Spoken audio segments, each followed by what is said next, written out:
Hello everyone, Bhuvan here and welcome to this new video on this channel, The Developer.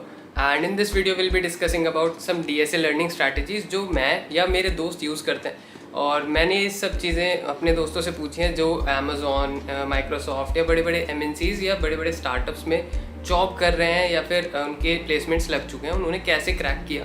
तो मैंने ये strategies उनसे पूछे हैं एंड सब लोगों ने काफ़ी सिमिलर आंसर्स दिए हैं। तो मैं बस वही चीज़ें तुम्हें बताने वाला हूँ कि वो लोग क्या यूज़ करते हैं एंड अगर तुम भी वो चीज़ें यूज़ करोगे तो मे भी तुम लोगों का भी शायद फ़ायदा होगा।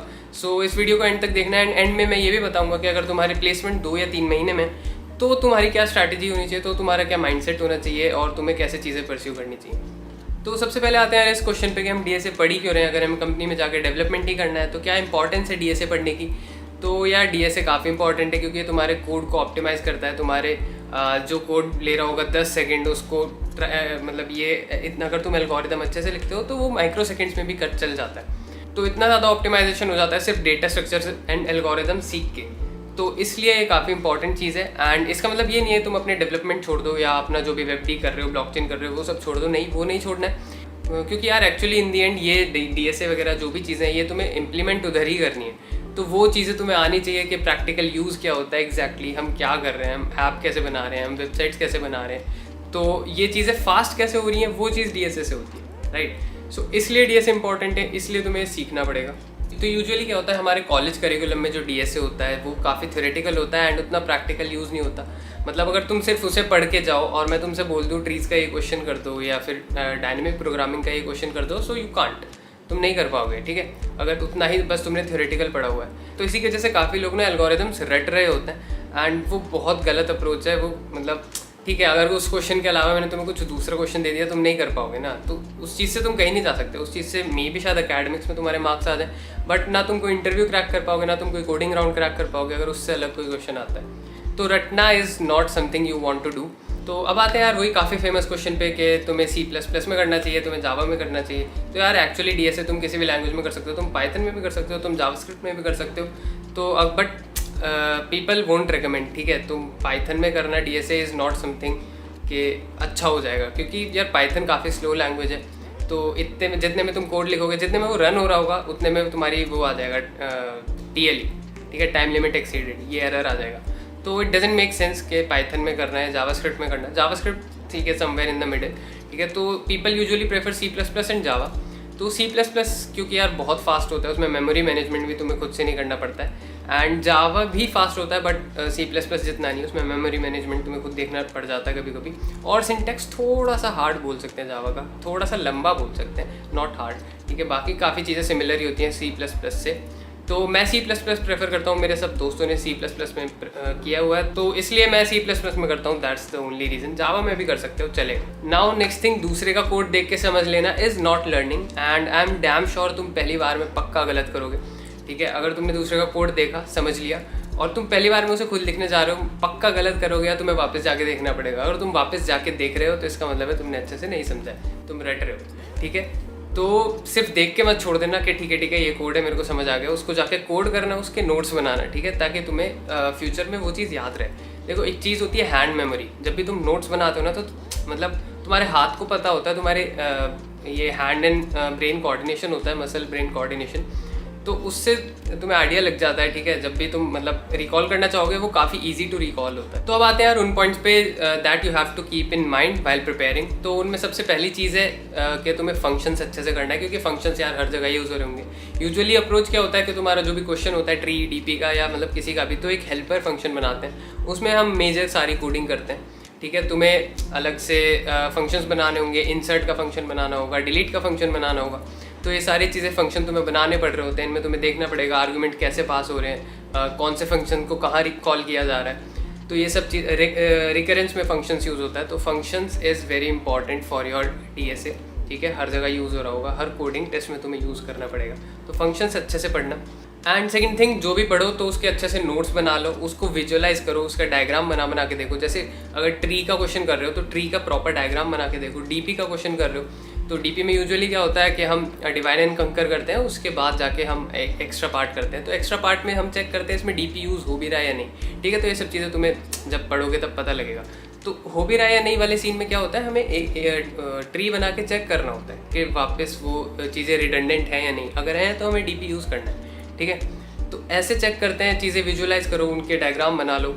तो ये चीज़ें काफ़ी हेल्प करती हैं, तुम्हारे ब्रेन में एक इमेज आ जाती है उस चीज़ की और it's easy to understand. And third point, starting में यार कॉम्प्लेक्सिटी की उतनी पीटी मत लेना, उतना लोड मत लेना।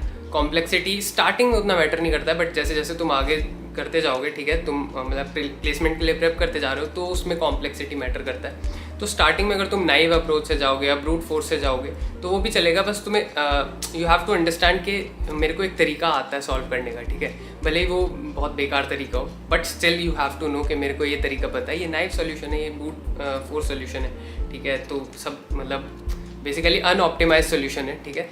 तो वो चीज़ तुम्हें पता होनी चाहिए एटलीस्ट कि एक अनऑप्टिमाइज सोल्यूशन तुम्हारे दिमाग में है। एंड फोर्थ पॉइंट, जो भी तुम कर रहे हो, जो भी तुमने कोड लिखा है उसको ड्राई रन करके देखो। ड्राई रन इज़ पेपर पे रन करना, ठीक है। जो भी तुमने कोड लिखा है उसको स्टेप बाय स्टेप एग्जीक्यूट करते जाओ एंड रन करके देखते जाओ कि अच्छा ये इससे आउटपुट आ रहा है, इससे आउटपुट आ रहा है। तो उससे तुम्हें एक आइडिया लगता रहता है कि मैंने सही भी लिखा है या नहीं, सही आउटपुट आ रहा है या नहीं, और उससे तुम्हें मतलब पता चलता है कि फॉल्ट किधर है, मेरे कोड में फॉल्ट किधर हो रहा है, मैं क्या चीज़ गलत कर रहा हूँ, कौन सी लाइन में गलती है। तो उससे तुम डीबग कर सकते हो, बहुत इजी टू डीबग हो जाता है वो कोड अगर तुम एक ड्राई रन करते हो अपने कोड का प्रॉपर। तो ये थे कुछ पॉइंट्स इन चीज़ें जो तुम्हें दिमाग में रखनी चाहिए वाइल प्रिपेयरिंग। बट अगर तुम एक प्रॉपर स्ट्रक्चर्ड रोड मैप चाहते हो तो there is a platform called Newton School. यार ये लोग एग्जाम लेते हैं और उसके बाद सिलेक्शन करते हैं, उस सिलेक्शन में तुम उसके बाद तुम्हें 6 महीने की ट्रेनिंग मिलती है and they won't charge you even a Penney during that time, ठीक है। वो ट्रेनिंग मिलती है, उसके बाद तुम्हारी प्लेसमेंट लगती है एंड प्लेसमेंट यार अच्छी खासी लग रही होती है, ऑन एन एवरेज 15 या 20 LPA तक की प्लेसमेंट लग रही होती है और हाईएस्ट में 30-40 LPA भी जा रहा होता है, ठीक है। And they guarantee you minimum 5.5 LPA का package and which is decent, which is legit decent in the present scenario. और ये पहले तुमसे एक पैसा भी नहीं ले रहे होते हैं and they'll charge you some percentage of your salary after you get placed. तो मेरे को काफ़ी अच्छा कॉन्सेप्ट लगा एंड जाके चेक करना, तुम्हें अच्छा लगे तो अप्लाई करना एंड ट्रेनिंग लेना, प्लेसमेंट लगाना एंड हैव फन। तो अभी आते हैं उस क्वेश्चन पे जिसके लिए शायद तुम ये वीडियो देख रहे हो कि अगर तुम्हारे 2-3 महीने में प्लेसमेंट है तो क्या स्ट्रैटेजी होनी चाहिए, तो मुझे क्या फॉलो करना चाहिए। तो यार सबसे पहले तो एक रियलिस्टिक सिनेरियो लेते हैं। अगर तुम ये सोच रहे हो 2-3 महीने में तुम गूगल क्रैक कर लोगे तो वो बहुत रेयर केस होता है, ठीक है। मतलब कर सकते हो, आई एम नॉट सेइंग नहीं कर सकते, इट ऑल डिपेंड्स कि तुम्हारा IQ लेवल कितना है, तुम कितनी जल्दी चीज़ें ग्रास्प करते हो एंड कितना टाइम दे रहे हो, कितना मेहनत कर रहे हो उसके लिए। तो कर सकते हो, आई एम नॉट सेइंग नहीं कर पाओगे, but it's rare and it's next to impossible kind of, ठीक है। तो गूगल वगैरह क्रैक नहीं हो पा रहे, ठीक है, ये रियलिस्टिक अप्रोच रखो दिमाग में। But what you can do is तुम्हारे 20 LPA तक स्टार्टअप ईजिली क्रैक हो जाएंगे अगर तुम ये चीज़ें करते हो।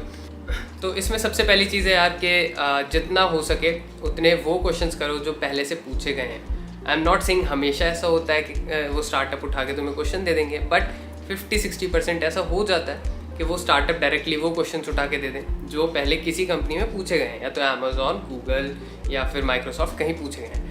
एंड ये क्वेश्चंस तुम कहीं से भी देखो, GFG से देखो, इंटरव्यू बिट से देखो या न्यूटन से ही देख लो, ठीक है। तो वो क्वेश्चंस जाके तुम करोगे तो उनसे तुम्हें बहुत ज़्यादा एक वास्ट आइडिया मिल जाता है कि कैसे कैसे क्वेश्चंस आते हैं, कौन सी कंपनी में किस लेवल के क्वेश्चंस आते हैं, ठीक है। अगर तुम वो क्वेश्चंस कर रहे हो, और ऐसे नहीं करना, ठीक है, सोल्यूशन देख लिया हो गया, नहीं, तुम्हें प्रॉपर टाइम देना है। एंड अगर तुम ये 2-3 महीने में 200-300 क्वेश्चन कर लेते हो, मान लो 3 महीने में तुम 300 क्वेश्चन कर रहे हो, दैट मीन्स 100 क्वेश्चन एक महीने में and around 3 to 4 question in a day.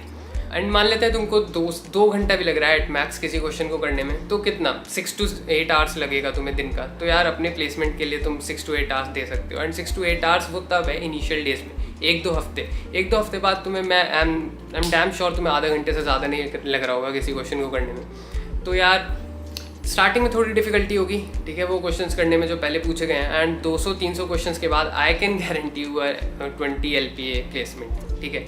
तो वो इजीली लग जाएगा, उसकी टेंशन मत करो। बट अगर तुम्हारे 2-3 महीने ही बचे हुए हैं तो try to do as much questions as you can, और वो क्वेश्चंस जो पहले पूछे गए हैं। तो मोस्टली स्टार्टअप क्या करते हैं कि मतलब वो या उसका सिमिलर क्वेश्चन, मतलब उनको समझने की कोशिश करना है, ऐसे नहीं कि रट के बैठ गए वो क्वेश्चन। तो वैसे सिमिलर क्वेश्चन पूछ लेते हैं इंटरव्यू या कोडिंग राउंड में, ठीक है। तो तुम्हें मतलब अगर देखा होगा तुमने पहले क्वेश्चन, आइडिया लग जाएगा, तुरंत स्ट्राइक करेगा एंड तुम कर सकते हो उसको, ठीक है। मतलब एटलीस्ट सोच तो सकते हो, थोड़ा तो आइडिया होगा कि मैंने देखा हुआ है पहले क्वेश्चन, तो उस डायरेक्शन में सोच सकते हो, तो हो जाता है, उसकी इतनी टेंशन नहीं है। तो यार ये अप्रोच होनी चाहिए अगर तुम्हारे जल्द ही प्लेसमेंट है। And all the best. I hope तुम लोगों की काफ़ी अपनी ड्रीम कंपनीज़ में जॉब लगे एंड काफ़ी फोड़ो यार, काफ़ी अच्छा LPA फोड़ो। एंड मेरी प्लेसमेंट तो अभी दिसंबर में, तो मैं तब दूंगा और जो भी मेरा होगा मैं बताऊंगा। एंड मिलते हैं नेक्स्ट वीडियो में। Bye, all the best.